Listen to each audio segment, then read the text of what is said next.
ಆತ್ಮೀಯರೇ ನಮಸ್ಕಾರ. ದೇವರಾಜು ಶಿವಪುರ ಯೂಟ್ಯೂಬ್ ಚಾನಲ್ಗೆ ಸ್ವಾಗತ.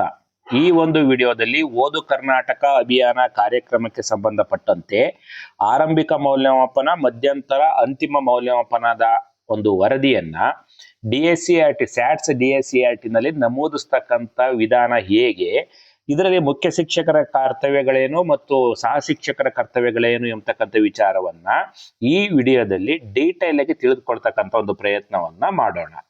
ನೀವು ಇದುವರೆಗೂ ಕೂಡ ದೇವರಾಜು ಶಿವಪುರ ಯೂಟ್ಯೂಬ್ ಚಾನಲ್ಗೆ ಸಬ್ಸ್ಕ್ರೈಬ್ ಆಗಿಲ್ಲ ಅಂದ್ರೆ ಸಬ್ಸ್ಕ್ರೈಬ್ ಆಗಿ ವಿಡಿಯೋವನ್ನು ಕೊನೆವರೆಗೂ ಕೂಡ ವೀಕ್ಷಣೆ ಮಾಡಿ. ಆತ್ಮೀಯರೇ, ಈ ಒಂದು ಓದು ಕರ್ನಾಟಕ ಅಭಿಯಾನದ ಕಾರ್ಯಕ್ರಮಗಳನ್ನ ಎಂಟ್ರಿ ಮಾಡೋದಕ್ಕೋಸ್ಕರ ನೀವು ಸ್ಯಾಟ್ಸ್ DSCERT ಅಂತ ಹೇಳಿ ನಿಮ್ಮ ಒಂದು ಕ್ರೋಮ್ ನಲ್ಲಿ ಓಪನ್ ಮಾಡ್ತಾರೆ. ಸ್ಯಾಟ್ಸ್ DSCERT ಅಂತ ಹೇಳಿ ಓಪನ್ ಮಾಡಿದಂತ ಒಂದು ಸಂದರ್ಭದಲ್ಲಿ ಈ ತರದ ಒಂದು ಇಂಟರ್ಫೇಸ್ ಓಪನ್ ಆಗುತ್ತೆ. DSCERT ಪ್ರೋಗ್ರಾಮ್ ಅಂಡ್ ಆಕ್ಟಿವಿಟೀಸ್ ಅಂತ ಹೇಳಿ ಅದರ ಮೇಲೆ ಕ್ಲಿಕ್ ಮಾಡಿದಾಗ ಈ ತರದ ಒಂದು ಇಂಟರ್ಫೇಸ್ ಓಪನ್ ಆಗುತ್ತೆ. ತಾವು ಗಮನಿಸಿರಬಹುದು LBA ಮಾರ್ಕ್ಸ್ ಅನ್ನ ಎಂಟ್ರಿ ಮಾಡ್ತಕ್ಕಂಥ ಒಂದು ಸಂದರ್ಭದಲ್ಲಿ, ಬಟ್ LBA ದ ವೆಬ್ಸೈಟ್ ಬೇರೆ ಆಗುತ್ತೆ. ಇದೇ DSCERT ಪ್ರೋಗ್ರಾಮ್ ಅಂಡ್ ಆಕ್ಟಿವಿಟೀಸ್ ಅಂತ ಹೇಳಿ ಬರುತ್ತೆ. ತಾವು ಗಮನಿಸ್ತಾ ಇದ್ದೀರಿ, teacher, SATS user, office DDP user, nodal officer ಅಂತ ಹೇಳಿ ಬರುತ್ತೆ. ನೀವು ಇಲ್ಲಿ SATS ಯೂಸರ್ ಅನ್ನೋದ್ರ ಮೇಲೆ ಕ್ಲಿಕ್ ಮಾಡಬೇಕು. ಈ ಕೆಲಸವನ್ನು ಯಾರು ಮಾಡಬೇಕು? ಮುಖ್ಯ ಶಿಕ್ಷಕರು ಮಾಡಬೇಕು. ಪ್ರಾರಂಭಿಕ ಹಂತದಲ್ಲಿ ಮುಖ್ಯ ಶಿಕ್ಷಕರು ಏನು ಮಾಡಬೇಕು ಅಂತಕ್ಕಂಥದನ್ನ ಇಲ್ಲಿ ನೋಡ್ತಾ ಹೋಗೋಣ. ಈ ಒಂದು ವೆಬ್ಸೈಟ್ ಅನ್ನ ಮುಖ್ಯ ಶಿಕ್ಷಕರು ಓಪನ್ ಮಾಡಿದ ಮೇಲೆ SATS ಯೂಸರ್ ಅನ್ನೋದ್ರ ಮೇಲೆ ಕ್ಲಿಕ್ ಮಾಡ್ತೀರಿ. ಕ್ಲಿಕ್ ಮಾಡಿ ಇಲ್ಲಿ ಯೂಸರ್ ನೇಮ್ ಅನ್ನ ಎಂಟ್ರಿ ಮಾಡಬೇಕು. ಯಾವ ಯೂಸರ್ ನೇಮು? ನೀವು ಇದುವರೆಗೂ ಕೂಡ SATS ಅನ್ನ ಸ್ಯಾಟ್ಸ್ ಅನ್ನ ಓಪನ್ ಮಾಡ್ತಕ್ಕಂಥ ಒಂದು ಸಂದರ್ಭದಲ್ಲಿ ಯಾವ ಒಂದು ಯೂಸರ್ ನೇಮ್ ಅನ್ನ ಬಳಸ್ತಾ ಇದ್ರೋ ಆ ಯೂಸರ್ ನೇಮ್ ಅನ್ನ ಎಂಟ್ರಿ ಮಾಡ್ತೀರಿ. ಎಂಟ್ರಿ ಮಾಡಿ ಸೆಂಡ್ OTP ಅನ್ನೋದ್ರ ಮೇಲೆ ಕ್ಲಿಕ್ ಮಾಡಿದಾಗ ಯಾವ ನಂಬರ್ ಎಂಟ್ರಿ ಆಗಿರುತ್ತೆ ಆ ನಂಬರ್ಗೆ, ಇದುವರೆಗೂ ಕೂಡ ಸ್ಯಾಟ್ಸ್ ಅನ್ನು ಓಪನ್ ಮಾಡ್ಬೇಕಾದ್ರೆ OTP ಬರುತ್ತಲ್ಲ, ಆ ನಂಬರ್ಗೆ ಒಂದು OTP ಬರುತ್ತೆ. OTP ಸೆಂಡ್ ಆಗುತ್ತೆ. OTP ಸೆಂಡ್ ಆದ ನಂತರದಲ್ಲಿ ಈ ತರದ ಒಂದು ಇಂಟರ್ಫೇಸ್ ಪೇಜ್ ಓಪನ್ ಆಗುತ್ತೆ. ನಿಮ್ಮ ನಂಬರ್ಗೆ ಬಂದಿರತಕ್ಕಂಥ OTP ಅನ್ನ ಎಂಟ್ರಿ ಮಾಡ್ತೀರಿ. ಎಂಟ್ರಿ ಮಾಡಿ ವೆರಿಫೈ OTP ಅನ್ನೋದ್ರ ಮೇಲೆ ಕ್ಲಿಕ್ ಮಾಡ್ತೀರಿ. ವೆರಿಫೈ OTP ಅಂತ ಕ್ಲಿಕ್ ಮಾಡಿದಾಗ ಈ ತರದ ಒಂದು ಪೇಜ್ ಓಪನ್ ಆಗುತ್ತೆ. ಅಂದ್ರೆ ಮುಖ್ಯ ಶಿಕ್ಷಕರ ಲಾಗಿನ್ ಓಪನ್ ಆಗುತ್ತೆ. ಓಪನ್ ಆದಂತ ಒಂದು ಸಂದರ್ಭದಲ್ಲಿ ತಾವು ಗಮನಿಸಬಹುದು, ಇಲ್ಲಿ ಮೇಲ್ಭಾಗದಲ್ಲಿ ಮುಖ್ಯ ಶಿಕ್ಷಕರ ಹೆಸರು ಇರುತ್ತೆ, ಕೆಳಭಾಗದಲ್ಲಿ ನಿಮ್ಮ ಶಾಲೆಯ ಡೈಸ್ ನಂಬರ್ ಇರುತ್ತೆ. ಇದು ಓಪನ್ ಆದ ನಂತರದಲ್ಲಿ ತಾವು ಗಮನಿಸಬಹುದು, ಎಡಭಾಗದ ಮೇಲ್ಭಾಗದಲ್ಲಿ ಈ ರೀತಿಯ 3 ಗೆರೆಗಳಿರ್ತವೆ. ಆ 3 ಗೆರೆಗಳ ಮೇಲೆ ನೀವು ಟಚ್ ಮಾಡಬೇಕು. ಟಚ್ ಮಾಡಿದಂತ ಒಂದು ಸಂದರ್ಭದಲ್ಲಿ ಈ ತರದ ಒಂದು ಇಂಟರ್ಫೇಸ್ ಓಪನ್ ಆಗುತ್ತೆ. ಅಸೈನ್ ಪ್ರೋಗ್ರಾಮ್ ಟು ಟೀಚರ್, ಕೆಳಭಾಗದಲ್ಲಿ ಓದು ಕರ್ನಾಟಕ, ಮಿಷನ್ ಪ್ರಕೃತಿ, ಮರುಸಿಂಚನ ಅಂತ ಹೇಳಿ ಬರುತ್ತೆ. ಇದ್ರ ಬಗ್ಗೆ ಗಮನ ಹರಿಸೋದು ಬೇಡ. ಈಗ ನೀವು ಅಸೈನ್ ಪ್ರೋಗ್ರಾಮ್ ಟು ಟೀಚರ್ ಯಾವ ಅಂದ್ರೆ ಓದು ಕರ್ನಾಟಕಕ್ಕೆ ಏನು 4 ಮತ್ತು 5ನೇ ತರಗತಿಯ ಓದು ಕರ್ನಾಟಕವನ್ನ ಮಾಡ್ತಿರ್ತಕ್ಕಂಥ ಟೀಚರ್ಸ್ ಯಾರಿದ್ದಾರೆ ಆ ಟೀಚರ್ಸ್ ಹೆಸರನ್ನ ಅಸೈನ್ ಮಾಡಬೇಕು. ಅಸೈನ್ ಪ್ರೋಗ್ರಾಮ್ ಟು ಟೀಚರ್ಸ್ ಅಂತ ಹೇಳಿ ಕ್ಲಿಕ್ ಮಾಡಿದಂತ ಒಂದು ಸಂದರ್ಭದಲ್ಲಿ ಈ ತರದ ಒಂದು ಪೇಜ್ ಓಪನ್ ಆಗುತ್ತೆ. ಓದು ಕರ್ನಾಟಕ ಅಂತ ಹೇಳಿ ಆ ಓದು ಕರ್ನಾಟಕದ ಮೇಲೆ ಓದು ಕರ್ನಾಟಕ ಅಸೆಸ್ಮೆಂಟ್ ಅಂತ ಹೇಳಿ ಈ ತರದ ಪೇಜ್ ಓಪನ್ ಆಗುತ್ತೆ. ಈ ತರದ ಒಂದು ಪೇಜ್ ಓಪನ್ ಆದ ನಂತರದಲ್ಲಿ ತಾವೇನ್ ಮಾಡ್ತೀರಿ, ಓದು ಕರ್ನಾಟಕ ಅಸೆಸ್ಮೆಂಟ್ ಅನ್ನೋದ್ರ ಮೇಲೆ ಕ್ಲಿಕ್ ಮಾಡಬೇಕು. ಓದು ಕರ್ನಾಟಕ ಅಸೆಸ್ಮೆಂಟ್ ಅನ್ನೋದ್ರ ಮೇಲೆ ಕ್ಲಿಕ್ ಮಾಡಿದಂತ ಸಂದರ್ಭದಲ್ಲಿ ಈ ರೀತಿ ಓದು ಕರ್ನಾಟಕ, ಗಣಿತ ಗಣಕ, ಮರುಸಿಂಚನ ಅಂತೇಳಿ 3 ಆಪ್ಷನ್ಸ್ ಬರ್ತವೆ. ನೀವು ಓದು ಕರ್ನಾಟಕ ಅಂತೇಳಿ ಈ ಒಂದು ಸರ್ಕಲ್ ಏನಿದೆ ಆ ಸರ್ಕಲ್ ಮೇಲೆ ಕ್ಲಿಕ್ ಮಾಡಿ. ಆ ಓದು ಕರ್ನಾಟಕ ಅನ್ನೋದ್ರ ಮೇಲೆ ಕ್ಲಿಕ್ ಮಾಡಿದಂತ ಸಂದರ್ಭದಲ್ಲಿ LBA ಫಾರ್ಮ್ ಸೆಲೆಕ್ಟ್ ಟೀಚರ್ಸ್ ಅಂತೇಳಿ ಬರುತ್ತೆ. ಇದ್ರ ಕೆಳಗಡೆ ನಿಮ್ಮ ಶಾಲೆಯಲ್ಲಿ ಇರ್ತಕ್ಕಂಥ ಎಲ್ಲ ಶಿಕ್ಷಕರ ಹೆಸರು ಕೂಡ ಬರುತ್ತೆ. ಆ ಹೆಸರುಗಳ ಮುಂದೆ ಈ ರೀತಿ ಸರ್ಕಲ್ ಇರುತ್ತೆ.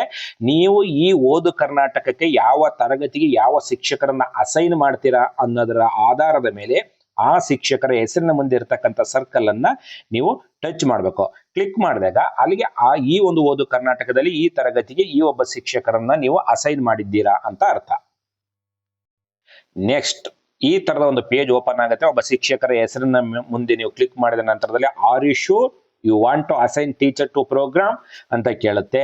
ನೀವು ಸರಿಯಾದ ಶಿಕ್ಷಕರ ಹೆಸರನ್ನು ಸೆಲೆಕ್ಟ್ ಮಾಡಿದ್ರೆ ಸೇವ್ ಅನ್ನೋದ್ರ ಮೇಲೆ ಕ್ಲಿಕ್ ಮಾಡಿ. ಸೇವ್ ಅನ್ನೋದ್ರ ಮೇಲೆ ಕ್ಲಿಕ್ ಮಾಡಿದಂತ ಒಂದು ಸಂದರ್ಭದಲ್ಲಿ ತಾವು ಗಮನಿಸಬಹುದು, list of teacher programme assigned. ಇಲ್ಲಿ ಟೀಚರ್ ಹೆಸರು ಬರುತ್ತೆ, ಇಲ್ಲಿ KGD ನಂಬರ್ ಬರುತ್ತೆ, ಪ್ರೋಗ್ರಾಮ್ ಯಾವುದು ಓದು ಕರ್ನಾಟಕ ಅಂತ ಹೇಳಿ ಬರುತ್ತೆ. ಇದರ ಮುಂಭಾಗದಲ್ಲಿ KGD ಪ್ರೋಗ್ರಾಮ್ ಅಂಡ್ ಆಕ್ಷನ್ ಅಂತ ಇದೆ. ಆಕ್ಷನ್ ಅದ್ರ ಕೆಳಭಾಗದಲ್ಲಿ ರಿಮೂವ್ ಅಂತ ಇದೆ. ಇದು ಏನಪ್ಪ, ಬೈ ಮಿಸ್ ಆಗಿ ಬೇರೆ ಯಾವುದೋ ಟೀಚರ್ಸ್ನ ಹೆಸರನ್ನ ಸೆಲೆಕ್ಟ್ ಮಾಡಿದ್ರಿ, ಅವ್ರು ಓದು ಕರ್ನಾಟಕದ ಅಭಿಯಾನದ ಕಾರ್ಯಕ್ರಮವನ್ನು ಮಾಡ್ತಾ ಇಲ್ಲ ಅಂದಾಗ ರಿಮೂವ್ ಅನ್ನೋದ್ರ ಮೇಲೆ ಕ್ಲಿಕ್ ಮಾಡ್ಬೋದು.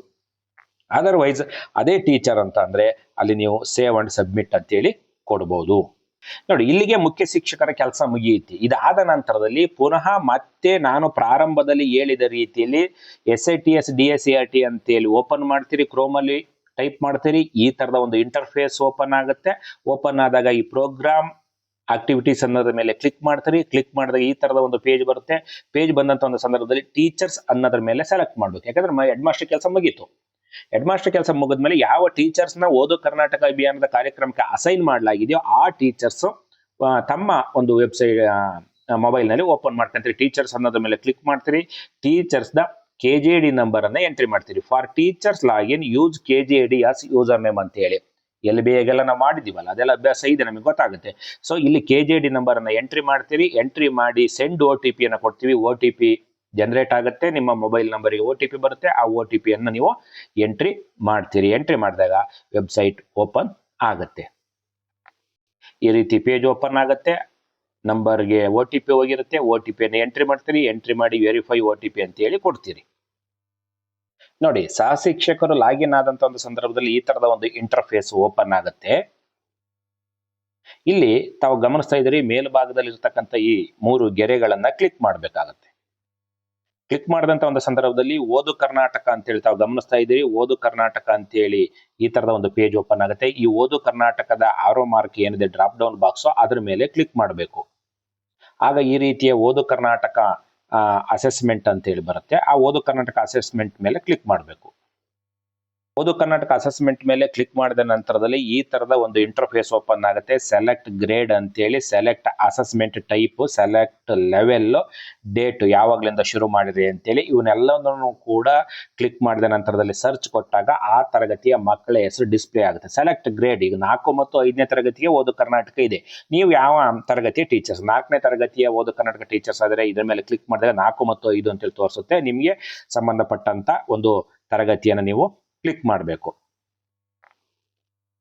ತರಗತಿಯನ್ನ ಕ್ಲಿಕ್ ಮಾಡಿದ ಮೇಲೆ 2ನೇ ಕಾಲಮ್ ಅನ್ನ ಸೆಲೆಕ್ಟ್ ಅಸೆಸ್ಮೆಂಟ್ ಟೈಪ್ ಅಂತ ಹೇಳಿ ಕ್ಲಿಕ್ ಮಾಡಿದಾಗ ಈ ರೀತಿಯ ಒಂದು ಇಂಟರ್ಫೇಸ್ ಓಪನ್ ಆಗುತ್ತೆ. ತಮಗೆ ಗಮನಿಸ್ತಾ ಇದ್ದೀರಿ, base line, middle line, end line ಅಂತೇಳಿ. ಅದೇ ಆರಂಭಿಕ, ಮಧ್ಯಂತರ ಮತ್ತು ಅಂತಿಮ ಮೌಲ್ಯಮಾಪನ ಅಂತ ಹೇಳ್ತೀವಲ್ಲ. ಪ್ರಾರಂಭದಲ್ಲಿ ನೀವು ಬೇಸ್ ಲೈನ್ ಅನ್ನೋದ್ರ ಮೇಲೆ ಕ್ಲಿಕ್ ಮಾಡಬೇಕು. ನೋಡಿ, ಎಲ್ಲದನ್ನು ಕೂಡ ನಾವು ಸೆಲೆಕ್ಟ್ ಮಾಡಿ ಆಯ್ತು. ತಾವು ಕಾಣ್ತಾ ಇದ್ರಿ, ಸೆಲೆಕ್ಟ್ ಕ್ಲಾಸ್ ಅನ್ನು ಸೆಲೆಕ್ಟ್ ಮಾಡಿದ್ವಿ. ಸೆಲೆಕ್ಟ್ ಅಸೆಸ್ಮೆಂಟ್ ಟೈಪ್, ಪ್ರಾರಂಭದಲ್ಲಿ ನೀವು ಬೇಸ್ ಲೈನ್ ಮಾಡಬೇಕು. ಬೇಸ್ ಲೈನ್ ಆದ್ಮೇಲೆ ಮಿಡ್ ಲೈನ್, ಆಮೇಲೆ ಅಂತಿಮ ಮೌಲ್ಯಮಾಪನ ಎಂಡ್ ಲೈನ್ ಅಂತೇಳಿ ಬರುತ್ತೆ. ಆಮೇಲೆ ಸೆಲೆಕ್ಟ್ ಲೆವೆಲ್ ಅಂದ್ರೆ ಬೇಸಿಕ್ ಲೆವೆಲ್ ಅಂತ, ಅದನ್ನೇ ತನ್ನಷ್ಟಕ್ಕೆ ತಾನೇ ಡಿಫಾಲ್ಟ್ ಆಗಿ ಸೆಲೆಕ್ಟ್ ಆಗುತ್ತೆ. ನಂತರ ಡೇಟ್, ಯಾವ ಡೇಟ್ ನಿಂದ ನೀವು ಈ ಒಂದು ಓದು ಕರ್ನಾಟಕವನ್ನ ಪ್ರಾರಂಭ ಮಾಡಿದ್ರೆ ಆ ಒಂದು ಡೇಟ್ ಅನ್ನ ಸೆಲೆಕ್ಟ್ ಮಾಡಿ ಸರ್ಚ್ ಅಂತ ಹೇಳಿ ಕೊಡಬೇಕು. ಸರ್ಚ್ ಅಂತ ಕೊಟ್ಟಂತ ಒಂದು ಸಂದರ್ಭದಲ್ಲಿ ಈ ತರದ ಒಂದು ಪೇಜ್ ಓಪನ್ ಆಗುತ್ತೆ. ಇಲ್ಲಿ ಮಗುವಿನ ಸ್ಯಾಟ್ಸ್ ನಂಬರ್ ಬರುತ್ತೆ, ಇಲ್ಲಿ ಸ್ಟೂಡೆಂಟ್ ನೇಮ್ ಬರುತ್ತೆ, ಮುಂದ್ಗಡೆ ಸ್ಯಾಂಪಲ್ ನಂಬರು, ಆಮೇಲೆ ಓದುವ ಕೌಶಲ, ಸಂಖ್ಯಾಶಾಸ್ತ್ರಕ್ಕೆ ಸಂಬಂಧಪಟ್ಟಂತದ್ದು, ಬೇಸಿಕ್ ಆಪರೇಷನ್, ಸಂಕಲನ, ವ್ಯವಕಲನ, ಗುಣಾಕಾರ, ಭಾಗಾಕಾರಕ್ಕೆ ಸಂಬಂಧಪಟ್ಟಂತ ಮಾಹಿತಿ ಎಲ್ಲದೂ ಕೂಡ ಡಿಸ್ಪ್ಲೇ ಆಗ್ತಾ ಹೋಗುತ್ತೆ.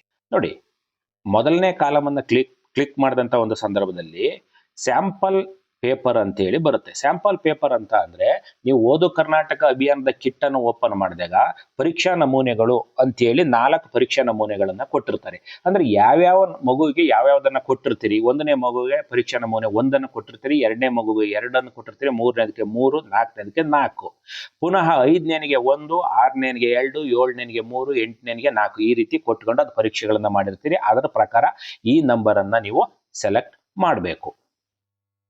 ನೆಕ್ಸ್ಟ್ ಕಾಲಮ್ ಅಲ್ಲಿ ಏನ್ ಬರುತ್ತೆ, ಬೇಸಿಕ್ ರೀಡಿಂಗ್ ಅಂತ ಹೇಳಿ ಬರುತ್ತೆ. ಬೇಸಿಕ್ ರೀಡಿಂಗ್ ಅವನೇನು ಬಿಗಿನರ್ಸೋ, ಲೆಟರ್ನ ಪದಗಳನ್ನ ಓದ್ತಾನೋ, ಅಲ್ಲ ಅಕ್ಷರಗಳನ್ನ ಓದ್ತಾನೋ, ಪದಗಳನ್ನ ಓದ್ತಾನೋ, ಪ್ಯಾರನ್ನ, ಕಥೆನ, ಯಾವುದು ಆ ಮಗುವಿಗೆ ಸಂಬಂಧಪಟ್ಟಂತೆ ಅದನ್ನ ನೀವು ಇಲ್ಲಿ ಕ್ಲಿಕ್ ಮಾಡಬೇಕಾಗತ್ತೆ. ಅದಾದ್ಮೇಲೆ ಬರ್ತಕ್ಕಂಥದ್ದು ನಂಬರ್ ರೆಕಗ್ನೇಷನ್. ಅವನೇನು ಬಿಗಿನರ್ಸೋ ಅಥವಾ ಸಿಂಗಲ್ ಡಿಜಿಟ್ಸ್ ನಂಬರ್ನ ಓದ್ತಾನೋ, ಡಬಲ್ ಡಿಜಿಟ್ಸ್, ಟ್ರಿಬಲ್ ಡಿಜಿಟ್ಸ್ ನಂಬರ್ನ ಓದ್ತಾನೋ, 3 ಅಂಕಿಯ ಸಂಖ್ಯೆಗಳನ್ನ ಓದ್ತಾನೋ, 2 ಅಂಕಿ ಸಂಖ್ಯೆ, 1 ಅಂಕಿ ಸಂಖ್ಯೆ ಓದ್ತಾನೋ ಅಂತಕ್ಕಂಥದ್ರ ಆಧಾರದ ಮೇಲೆ ಆ ಮಗುವಿನ ಹೆಸರಿನ ಮುಂದೆ ನೀವು ಕ್ಲಿಕ್ ಮಾಡ್ತಾ ಹೋಗ್ತೀರಿ. ನೆಕ್ಸ್ಟ್ ಮುಂದ್ಗಡೆ ಬೇಸಿಕ್ ಆಪರೇಷನ್ಸ್ ಅಂದ್ರೆ ಸಂಕಲನ, ವ್ಯವಕಲನ, ಗುಣಾಕಾರ, ಭಾಗಾಕಾರ 4 ಬರ್ತದೆ. ಸಂಕಲನವನ್ನ ಕ್ಲಿಕ್ ಮಾಡಿದಂತ ಒಂದು ಸಂದರ್ಭದಲ್ಲಿ ತಾವು ನೋಡ್ತೀರಿ ಕ್ಯಾನಾಟ್ ಅಂದ್ರೆ ಸಂಕಲನ ಮಾಡ್ತಾ ಇದ್ರೆ ಅವ್ನು ಅನ್ನೋದ್ರ ಮೇಲೆ ಕ್ಲಿಕ್ ಮಾಡಿ, ಸಂಕಲನ ಮಾಡಕ್ ಬರಲ್ಲ ಅನ್ನೋದ್ರ ಮೇಲೆ ಕ್ಯಾನಾಟ್. ಅದೇ ರೀತಿ ಮುಂದಿನ ಕಾಲಮ್ ಸಬ್ಸ್ಟ್ರಾಕ್ಷನ್ಸ್ ಬರುತ್ತೆ, ಅದ್ರ ಮೇಲೆ ಕ್ಲಿಕ್ ಮಾಡಿದಾಗಲೂ ಕೂಡ ಕ್ಯಾನಾಟ್. ವ್ಯವಕಲನ ಬಂದ್ರೆ ಬರ್ಲಿಲ್ಲ ಕ್ಯಾನಾಟ್. ಮಲ್ಟಿಪ್ಲಿಕೇಶನ್ ಅದು ಕೂಡ ಕ್ಯಾನಾಟ್. ಡಿವಿಷನ್ ಕ್ಯಾನಾಟ್ ಅನ್ನೋದ್ರ ಮೇಲೆ ಕ್ಲಿಕ್ ಮಾಡೋದ್ರ ಮೂಲಕ ಅಂತಿಮವಾಗಿ ನೀವಿಲ್ಲಿ ಸೇವ್ ಅನ್ನೋದ್ರ ಮೇಲೆ ಕ್ಲಿಕ್ ಮಾಡ್ತೀರಿ. ಎಲ್ಲ ಮಗುವಿನ ಮಾಹಿತಿಯನ್ನ ಎಂಟ್ರಿ ಮಾಡಿದ ನಂತರದಲ್ಲಿ ಸೇವ್ ಅನ್ನೋದ್ರ ಮೇಲೆ ಕ್ಲಿಕ್ ಮಾಡಬಹುದು, ಕ್ಲಿಕ್ ಮಾಡಬೇಕು. ಕ್ಲಿಕ್ ಮಾಡಿದಾಗ ಅಲ್ಲಿಗೆ ನೀವು ಏನು ಬೇಸ್ ಲೈನ್ದು ಆರಂಭಿಕ ಮೌಲ್ಯಮಾಪನ ಸಂಪೂರ್ಣ ಆಗುತ್ತೆ. ಅದಾದ ನಂತರದಲ್ಲಿ ಮಧ್ಯಂತರ ಮೌಲ್ಯಮಾಪನ, ಅದು ಯಾವ ಡೇಟಲ್ಲಿ ಮಾಡಿರಿ ಅಂತ ಡೇಟ್ ಎಂಟ್ರಿ ಮಾಡ್ಬೇಕಂತ, ಅದಾದ ನಂತರದಲ್ಲಿ ಅಂತಿಮ ಮೌಲ್ಯಮಾಪನವನ್ನ ಮಾಡಬೇಕು. ಇದಾದ ನಂತರದಲ್ಲಿ ನಾನು ಸಬ್ಮಿಟ್ ಕೊಟ್ಟ ನಂತರದಲ್ಲಿ ಬೇಕಾದ್ರೆ ನೀವು ಮಾಹಿತಿಯನ್ನ ತಾವು ಗಮನಿಸ್ತಾ ಇದ್ರಿ, ಇಲ್ಲಿ ನೋಡ್ತಾ ಇದ್ರಿ PDF ಅಂತ ಇದೆ. ಈ PDF ಅನ್ನೋದ್ರ ಮೇಲೆ ಕ್ಲಿಕ್ ಮಾಡಿದ್ರೆ PDF ರೂಪದಲ್ಲಿ ಇಡೀ ರಿಪೋರ್ಟ್ ಜನರೇಟ್ ಆಗಿ ಡೌನ್ಲೋಡ್ ಆಗುತ್ತೆ. ಅದನ್ನು ನೀವು ಪ್ರಿಂಟ್ ತೆಗೆದು ಇಟ್ಕೋಬಹುದು. ಆದ್ಮೇಲೆ ಓದು ಕರ್ನಾಟಕ ಅಭಿಯಾನದ ಮಾಹಿತಿಯನ್ನ DSCRT SATS ನಲ್ಲಿ ಯಾವ ರೀತಿ ಅಪ್ಲೋಡ್ ಮಾಡೋದು ಎಂಬತಕ್ಕಂಥ ವಿಚಾರಕ್ಕೆ ಸಂಬಂಧಪಟ್ಟಂತ ವಿಡಿಯೋ ಇದಾಗಿತ್ತು. ನೀವು ಇದುವರೆಗೂ ಕೂಡ ದೇವರಾಜು ಶಿವಪುರ ಯೂಟ್ಯೂಬ್ ಚಾನಲ್ಗೆ ಸಬ್ಸ್ಕ್ರೈಬ್ ಆಗಿಲ್ಲ ಅಂದ್ರೆ ಸಬ್ಸ್ಕ್ರೈಬ್ ಆಗಿ, ವಿಡಿಯೋ ಇಷ್ಟ ಆದ್ರೆ ಲೈಕ್ ಮಾಡಿದ್ರೆ ಲಿಂಕ್ ನಿಮ್ಮ ಸ್ನೇಹಿತರಿಗೆ ಮತ್ತು ಬಂಧು ಮಿತ್ರರಿಗೆ ಶೇರ್ ಮಾಡಿ. ಧನ್ಯವಾದಗಳು.